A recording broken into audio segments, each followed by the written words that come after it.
Donald Trump's defense demands access to some secret Jack Smith filings. He's sending a bunch of stuff ex parte over to Judge Cannon in the Florida classified documents case. And we've been following this one along very closely. Jack Smith is saying it's classified. So Judge, we can't talk to the defense about it. And we just have to submit these filings to you without telling the other side. Now, normally in a criminal case or in any legal cases, you copy the opposing party. You send one into the court, you send a copy to the other side. Jack Smith has not been doing that in Florida. He wants to use CIPA to operate extrajudicially, right? To prosecute this case without showing the defense the evidence, which is par for the course for these maniacs. Now, we're going to hear from Alina, Habba, who hits this one on the head, says Jack Smith has no case because he's a deranged thug, my words. But let's take a look at the actual filing that landed in Judge Cannon's courtroom. The motion from Donald Trump is in reply in further support of the motion for access to the secret CIPA filings, the classified information filings that Jack Smith is sending over to the judge. You see, it's Judge Cannon's courtroom, West Palm Beach, Florida, United States of America versus Trump and his co-defendants, Walt Nauta and Carlos de Oliveira. Trump's team writes, all right, Judge Cannon, we are submitting this reply in further support for access to the CIPA filings submitted by Jack Smith. Writing, any classification of CIPA and motion papers arises from information that was originally classified pursuant to Trump's authority as CNC, Commander-in-Chief. So, in other words, Trump was the person who classified these things. So can we see him? This information was available to Trump while he led this nation. And under those circumstances, since he has literally seen this stuff, it is extraordinary, it's unprecedented, and it's improper for Jack Smith's office to try to withhold such information from the defense as the office seeks to use this prosecution to target the leading candidate of 2024. And they say, look, this is a big problem in and of itself, okay? In other words, all these documents, they were in Trump's possession. He knows what they are. You don't need to continue to classify this stuff, or you can continue to classify it, but not withhold it from the defense. We already have seen it. So they say, but we're not even talking about that right now. We're asking about a much narrower issue. In light of the court's protective orders from Judge Cannon, they say the volume of similarly sensitive classified discovery and Trump's team's track record of compliance, there is no merit to Jack Smith's contention that Trump's cleared counsel should not be granted attorney's eyes only to the CIPA materials so that the court has the benefit of adversarial proceedings while evaluating these complex issues. So Trump's defense is saying, we would like to be a part of the case too. We've done a good job in this case, so just let us see it. But they say Jack Smith does not address its prior misrepresentations and its misleading arguments. And now Jack Smith is only trying to present new ones. He's saying that this evidence is only need to know, and he's making vague arguments to support that. So Trump's team says, look, once Jack Smith and his arguments are stripped of those meritless contentions, it is clear that Jack Smith's opposition is not justified for any reason. For example, we have the thing in this country used to called the presumption of innocence. And so the prosecution is wrong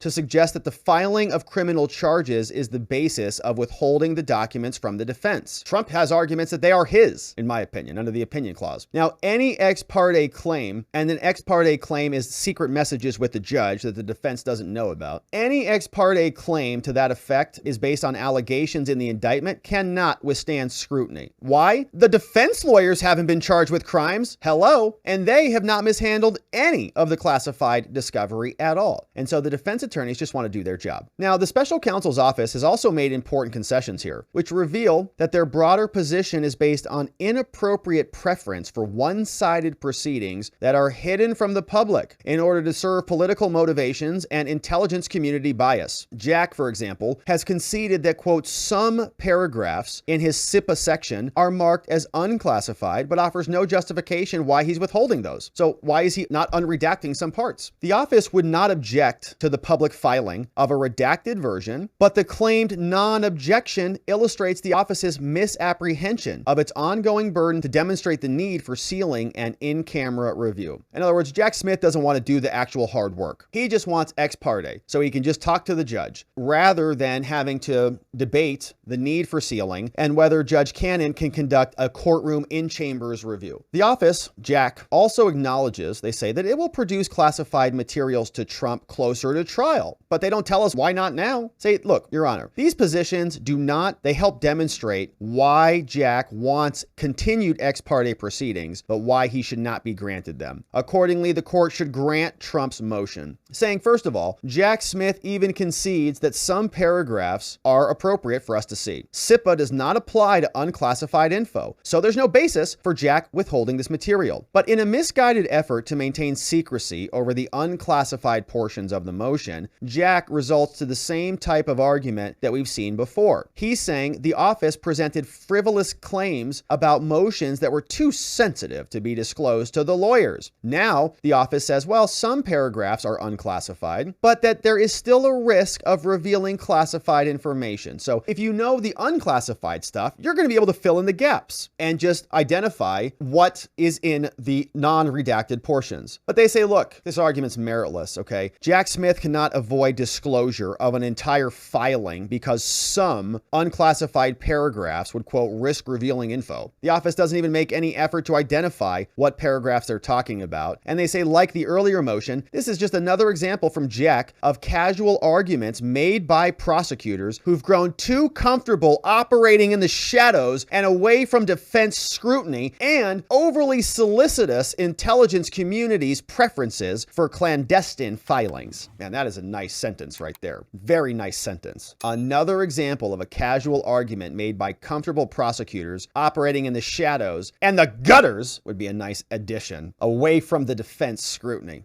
Love it. Now, the prosecution's position is also inconsistent with governing regulations, which require that portion marks and reflects the classification level that's appropriate. Now, unless the special counsel is acknowledging an error, which would serve as yet another reason to doubt their ability to act as reliable ex parte stewards, there is no basis for claiming that a paragraph portion marked as unclassified is in fact classified, right? They didn't make a mistake, did they? So the court should reject Jack's attempt to hide unclassified arguments from Trump's lawyers. The office's continued reliance on vague and unsupported claims here and the need for, quote, secrecy only underscores the importance of actually allowing us to see it. Jack Smith says that this is a need to know thing. Okay. They say, look, this need to know requirement is something ridiculous and it should be rejected, saying the need to know position of Jack Smith's office depends on the merits of the motion. They say, well, Smith argues that the defense does not have a need to know because that information is not discoverable or relevant or helpful to the defense. You see that? Don't you love it when prosecutors tell us what's going to be relevant or helpful to us? Thus, the prosecution seeks to withhold classified submissions from Trump's lawyers by assuring the court that the office is correct. So the logic is circular, obviously, and it's very unpersuasive. So they explain that Jack Smith is not the sole arbiter of Trump's need to know. Remember, Molly says they don't even need to read the discovery. Like, we got it organized. We know where the highlights are. She had the little tabs that are on there that are like clear. And you're like, wow, these are expensive. How much do these cost? So this distribution controls on classified information, including evaluation of a need to know, was all originated under Trump's leadership. And so need to know is defined as the following, and saying Trump's lawyers clearly need to know. Cleared counsel assisting in the defense of a defendant, which is a constitutional right, is appropriate. He is entitled to access the information. Now, because these waivers may also be granted, there is no reasonable basis for withholding a waiver that Trump helped create the framework for. The original classification authorities must address these issues. Having apparently concluded that Trump have a need to know basis, the agency's conclusions regarding the need to know could only be based on legal guidance from Jack Smith. But this, again, is flawed. And so therefore, the court should reject Jack Smith's need to know basis. They're going to tell us that courts should be skeptical of ex parte proceedings. It's not good for us to have non-adversarial proceedings where one side presents evidence to the judge and the other side is thrown out. They give us several cases cases here where permission to file ex parte were not appropriate. They say nearly all cases that Jack Smith relies upon to stand for the uncontroversial position that courts have discretion. But courts reaching that conclusion have typically relied on a footnote from a committee report, and Jack Smith didn't address those issues. Instead, most other courts defer against this, saying there's no basis for sealing citations. Now, he's also trying to hide his citations, and they say there's no basis for any of that either, saying the public has an independent right of access, and while it's not absolute, it should weigh into the analysis. And so Jack Smith bears the burden of demonstrating why sealing this stuff is necessary, and he has not done that here. So, in conclusion, Trump's defense say, for the foregoing reasons, Trump respectfully submits that this court should order that Jack Smith provide Trump's lawyers with attorney's eyes only access to the docket, and that any other things that are redacted should be filed publicly as well. Signed by Trump defense team Todd Blanche and Christopher Keese there in Florida, submitting that to Judge Cannon. And so we'll see what Judge Cannon does with this. I am hopeful that she hears them. And again, the public in this case should be able to see as much as humanly possible. I'd like all this stuff to be televised for all I care. And for some reason, Jack Smith wants it all hidden. We know what the reason is. It's because they're cheaters, bullies. They don't want transparency. They want to do everything under the dark of night so that we can't see the truth. Now, Alina Habba is right. She says, Jack Smith has no case. He's running scared. She showed up to have a chat with Greg Kelly, and this is what it sounded like. Examine witnesses who have quote-unquote Sebastian Gorka privileges. Alina, it sounds to me as if Jack Smith is running scared. Yeah, this is called a due process violation. They do it in the form of a gag order. He should be scared. He doesn't want basically any defense being brought by the defense. It's what happened with the last trial I tried. It's what will happen with the next one I try. These judges will gag you. They will try and use his popularity and his voice as a way to work against us and the American people so that people cannot hear the truth. That whole list is the defense. That's saying you cannot put your own defense on. Yeah. That's like saying you can't have an expert on the Letitia James case or gagging his lawyers, which has happened to me. I was gagged in the courtroom. Imagine, Sebastian, in the courtroom, I could not put on a defense on the record for the appellate division. I couldn't say things that needed to be said. That is what our country has come to. And Jack Smith is running scared because he has no case. Woo! We like to hear that, Alina. Nice analysis there. And of course, she's right. That is what they are doing. They don't want Trump to be able to speak. They don't want you to be able to vote for him. They don't want you to be able to even see what's happening in these trials. Of course, we're not going to let that happen. We're going to be here covering this and unveiling everything that they're trying to bury. So thank you for subscribing, my friends. Thank you for joining us and for inviting someone else that you know or love to come over and check our channel out so they can see what's really happening behind the scenes and stay up to speed with these efforts by the illegal counsel, Jack Smith. Don't forget to also check out robertgovea.com. We got our website up there. If you want to read these filings, all the PDFs are posted there. They're also assembled into a nice daily newsletter that will be delivered to your inbox, and you can sign up there at robertgovea.com. You can also check out the shop, get some new gear. It's a great way to support the show. We'd love to see pictures of you wearing your stuff, and we'll look forward to seeing you back here on the next one.